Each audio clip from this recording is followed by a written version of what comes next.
asik itu ngobrol sama ahlinya, Bung Harpa, lebih asik lagi sambil ngopi. Nomor satu itu. Iya, tapi yang lebih asik lagi bicara sepak bola. Waduh. Karena sepak bola itu di Indonesia itu Bung seperti agama. Kita bisa bersatu apapun perbedaan pendapat kita ketika nonton sepak bola gitu kan. Timnas gitu. Cuma ya kita coba nih, saya minta Anda mengevaluasi Erick Thohir, ya, ketum PSSI kita. Saya ada 8 janjinya, ya, pasti Anda juga tahu lah ya. Ya sekilas saja soal beliau berjanji sepak bola kita bersih dan berprestasi, memperbaiki kepemimpinan wasit, ya kan, termasuk kesejahteraannya, ya kan, kemudian perbaiki hubungan antar supporter, yang masih suka rusuh, ya kan, Liga 1, Liga 2, Liga 3, benerin, pembinaan berjenjang. Nah, ini yang tadi sempat kita diskusikan. Perbaikan sepak bola Indonesia dari bawah ke atas, ya, bottom up, kemudian fasilitas latihan untuk timnas dan membuat program sepak bola Indonesia yang jelas, jelas. Tadi aja kita bicara soal Piala Dunia, nggak jelas, kan? Iya. Gimana? Ini menarik nih, satu-satu dulu ya, soal wasit, kita bikin yang bagus dulu lah.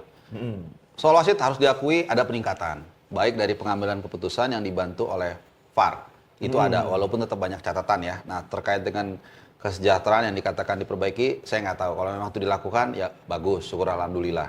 Nah, yang kedua soal bottom up. Ini maksudnya nggak percaya nih kalau wasit akan sejahtera. Bukan, karena nggak tahu, kan kita nggak tahu, kan kita dapur wasit kita nggak tahu kan. Kok udah kayak politisi aja nih ngomongin. Lo Anda aja pendidikannya udah olahraga kok sepak bola gitu. Ya, kalau dari pengambilan, kalau kita lihat dari... Jangan sampai orang nggak mau jadi wasit. Iya, setuju saya. Iya kan? Iya, itu profesi. Kenapa kayak sekarang, Bung? Profesi guru itu makin kurang diminati. Pemerintah nggak perhatiin. Kurang dihargai. Kurang dihargai. Ya. Kalau perserikatan aja nggak menghargai. Artinya kita dukung lah. Kalau mereka harus naikin gaji kan? Iya. Ya, harus. Oke, itu. Nah, yang kedua, pendekatan bottom up. Nah, ini kalau banyak orang yang nggak dengerin ini manis nih. Pendekatan olahraga itu ada dua, bottom up dan top bottom. Yang dilakukan sekarang itu adalah top bottom sebenarnya. Jadi berlawanan. Kenapa saya bilang top bottom? Timnasnya kan yang diurusin aja.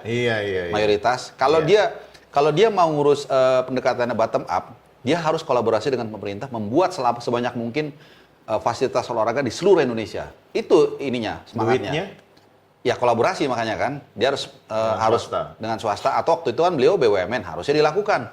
Tapi kan itu bukan yang dilakukan timnas. Harusnya waktu di BUMN jor-joran ya. Dia bikin. Sekarang udah nggak punya akses lagi ke korporasi pemerintah. Jadi semangat dari bottom up itu adalah menciptakan sebanyak mungkin fasilitas di grassroots, lalu kemudian orang terlibat dalam olahraga, dan dari situlah nanti akan disaring menjadi atlet hebat. Itu semangatnya sebenarnya, filosofinya. Kalau sekarang itu dari atas ke bawah. Kita bikin satu mercusuar, tim nasional yang bagus, orang suka. Ya kalau kayak dulu tuh zaman kita kecil, badminton kita lagi bagus. Nah, orang tiba-tiba jadi banyak main badminton. Betul. Nah, itu namanya top bottom. Nah, ini yang dilakukan berlawanan.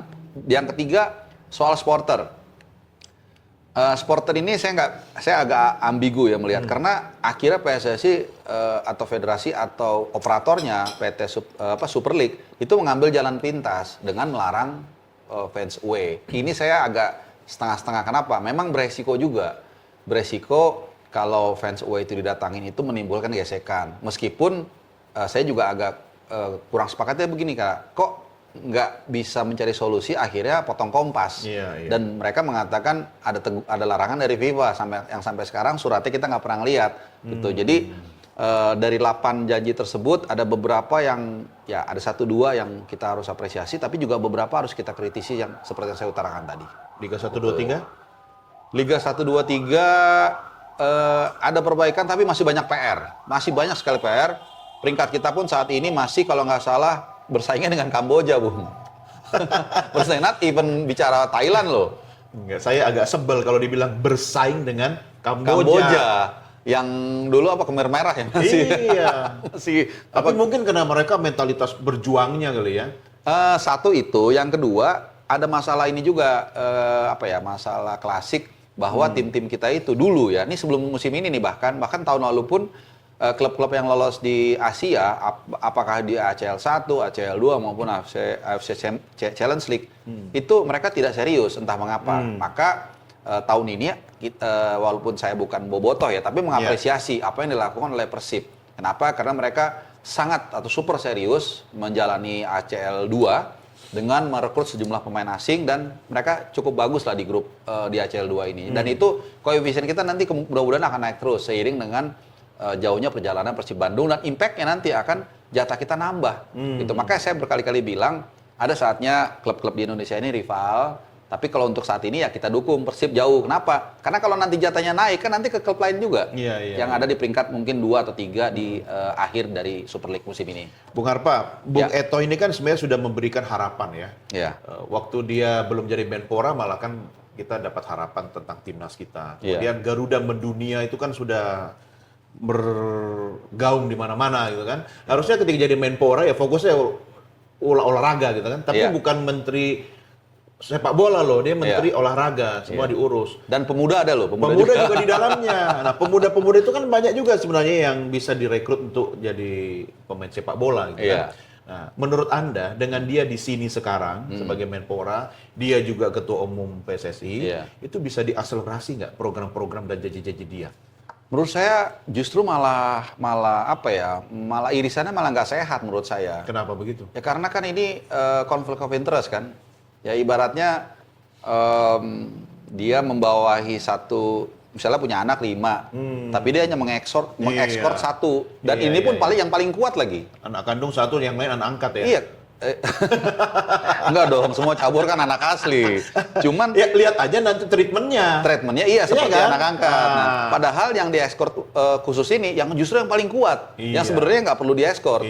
Yang lain-lain, dan ironisnya kadang-kadang yang nggak terlalu diekspor ini malah yang berprestasi biasanya. Dulu saya masih ingat tuh kalau nggak salah Perahu Naga tiba-tiba dapat emas 2 apa silver gitu di Asian Games. Padahal nggak ada yang tahu. Saya bilang, tahu nggak kantornya di mana? Nggak tahu. Ketua Persatuan Sepak Bola nggak ada. Iya kadang-kadang suka seperti itu. Jadi irisannya kurang pas lah menurut saya. Kan aneh dia tanda tangan, kan ada kalau nggak salah tuh anggaran APBN 200 miliar apa setiap tahun. Dari dia ke dia juga kan aneh sebenarnya. Gitu. Kurang pas lah menurut saya ya. Iya, oke. Nanti kita evaluasi lah ya. Kan dia juga laporannya ke presiden, bukan ke Bung Harpa kan? Presiden kan yang gaji saya. Iya betul. Oke, masuk gitu kan.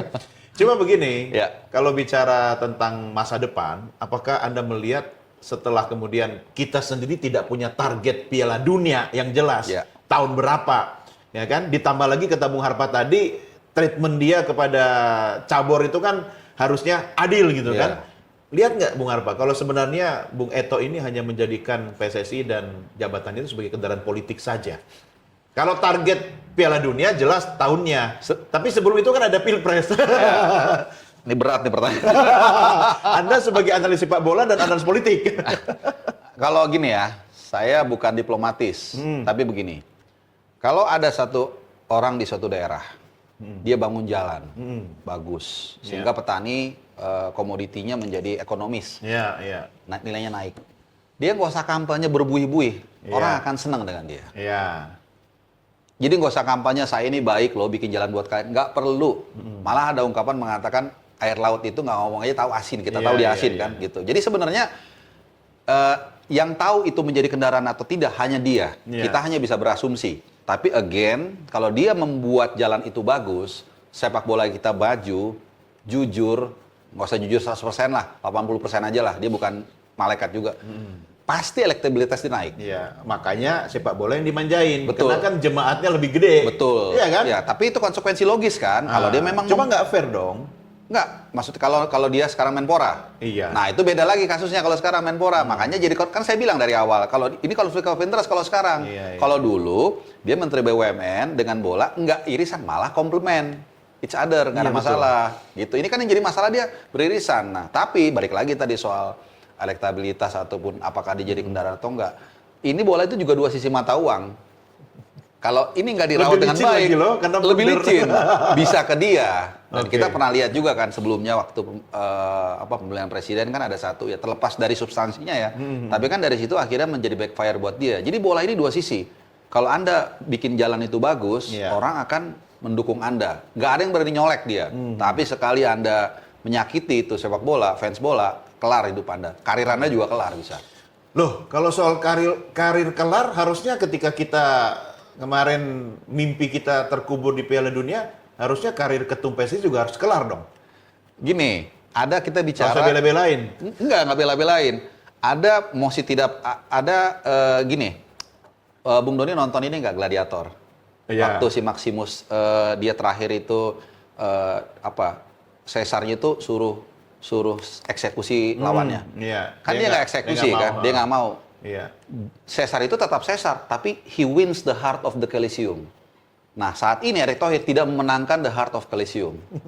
Dia hanya bergantung pada Caesar. Nggak usah sebut Caesar itu siapa. Presiden maksudnya. Nah, dia hanya bergantung begini, tapi di bawah ngegonggongin dia terus. Ah. Sampai kapan dia tahan itu?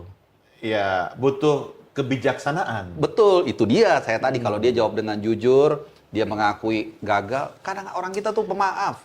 Oh iya, bukan cuma pemaaf, Pelupa, gampang lupa. Nah. Iya, masalahnya begini, kalau dia punya agenda tertentu, ya, terhadap Caesar tadi, Iya. tapi kita Piala Dunia, oke, Enggak. we don't care. We don't care. Terserah gitu Iya, kan. betul. Masalahnya kan kita udah di PHP-in dari awal gitu loh. Dan caranya juga kita tahu kan. Keputusan dia yang 6 Januari itu kan menurut saya. Ya, dan ya. itu pun gini loh. Waktu 6 Januari itu Sintayong dipecat. Kita kan sebagian besar lah, saya nggak mau mengklaim semua. Itu kan sebenarnya kecewa. Tapi kita dengan besar hati loh. Tetap ya udahlah kita dukung sama-sama. Jangan seperti pemilu. Ya kan, dua kubu ribut. Setelah pemilu selesai masih Iya. ribut terus. Iya, Kan kita iya. nggak waktu itu. Betul. Sampai ada beberapa pernyataan dari dalam PSSI yang kalau saya merasa kok ini kayaknya misinya dia sendiri nih, udah nggak sejalan. Padahal dulu sejalan. Jadi setiap mereka Ya. deliver kita dukung. Nah akhirnya sejak puncaknya kan tanggal 12 Oktober kan, ketika kita gagal total dengan cara yang seperti itu, ya udah masih tidak percaya itu nggak mereka dapatkan lagi dan mereka tidak tergantung dengan Caesar tadi. Udah berapa bulan kita nggak punya pelatih timnas senior? Hampir Hampir 1 2 bulan. bulan. Enggak, 1 bulan. Kan 12 Oktober kita kan gagal. Iya. Kalau nggak salah berapa hari kemudian dipecat. Jadi sekitar tanggal 15-16 kalau saya nggak salah. Itu waktu yang cukup lama nggak sih? Untuk tanpa seorang pelatih? Sebenarnya, nah ini kadang-kadang saya berapa kali berdiskusi, kalau dia orang yang katakanlah pro federasi, mereka mengatakan, oh jangan buru-buru. Pernah dikasih contoh lah, negara ini nggak punya pelatih berapa bulan. Tapi kan kita lihat ke konteks kita. Kita itu nanti ada Piala AFF bulan Juli. Dan diantaranya hanya kalau nggak salah ya, hanya ada 2 FIFA Matchday. Sebenarnya 3, tapi kan November udah nggak ada. Iya, iya. Hanya ada Maret sama Juni. Dan setiap timnas kumpul itu bukan kayak klub. Kita main sebulan lagi, tiap hari kita bisa ketemu. Kan timnas enggak. Nanti Maret, paling ngumpul 2-3 hari. Iya, iya. Full. Kayak yang kita dulu di Sydney, inget kan? Iya, iya, itu kan H-1 ada yang baru datang. Iya. Jadi waktunya nggak banyak sebenarnya. Jadi bukan kita hitung, oh Juli masih berapa? 7, 8, 9 bulan lagi. Enggak. Hanya 2-3 kali ketemu. Dan Piala Asia itu bukan 2027, itu bukan 2 tahun lagi. 1 tahun 2 bulan. Karena Januari 2027. Jadi ini udah cukup lama menurut saya. Jadi golden time yang pendek ini, menurut saya kita nggak manfaatkan. Dan ini counting loh. Kan bukan besok pasti Doni umumin. Iya. Jangan-jangan baru Januari. Nggak mungkin Bung Eto mau nunggu lagi malam Natal. Oh iya benar. Ingat dong. Oh iya. Yang satu-satunya Yang mau datang. dan dia pikir kita percaya. Emang nggak percaya? Saya nggak percaya. Yang bener. Enggak lah. Setelah sekian lama baru bilang nggak percaya. Enggak, udah dari dulu saya nggak percaya. Cuman dulu kita redam supaya timnas konsen tuh. Sebaik Iya, itu iya, loh iya. kita. Iya, iya. Supaya nggak ya udahlah kita jangan usah ribut-ribut. Kita Iya. nggak usah debat-debat. Yang penting timnas Iya, fokus. iya, Tapi iya. kan akhirnya lama-lama kita kesel juga. Ini bukan soal nggak move on ya? Sama Nggak. STY. Kita nggak bisa bilang move on. Masa kita bilang kita move on dari Bung Karno, dari Pak Harto, walaupun dengan Iya, segala bagian dari kekurangan, itu sejarah. bagian dari sejarah. Iya. Nggak bisa kita bilang kita move on. Oke, Gitu. 5 nama katanya udah di kantongnya Ketum nih. Calon coach pelatih timnas. Ada STY nggak kira-kira? Oh nggak ada sih. Kayaknya kalau selama Pak Erick Thohir ada kayaknya susah sih. Nggak bakalan Kecuali pas rapat kabinet ada yang manggil Cesarnya. Oh, ada intervensi. Ya, cuman bilang- intervensi lisan ya, karena kalau hierarki nggak boleh kan. Yes. Karena itu kita udah pernah tahu 2016 kan kita kena ban. Iya, iya. Ya, tapi kalau Tapi Julius Caesar kayaknya seneng sama STY ya. mungkin dia Kayaknya suka nonton drakor juga.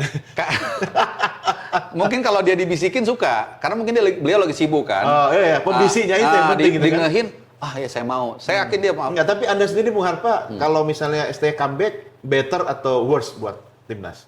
Buat saya, semua orang udah tahu ya kalau saya menginginkan STY comeback. Tapi alasannya bukan romantisme apa. Saya tidak ada ngambil keuntungan dari satu peser pun. Kalau dia enggak pun, saya nggak kehilangan sepeser pun. Karena alasan logis yang sudah berkali-kali, mungkin udah triliunan kali saya ungkapkan, dari segi efisiensi budget. Iya. Ini kan sesuai dengan arahan pemerintah kan. Kita efisiensi.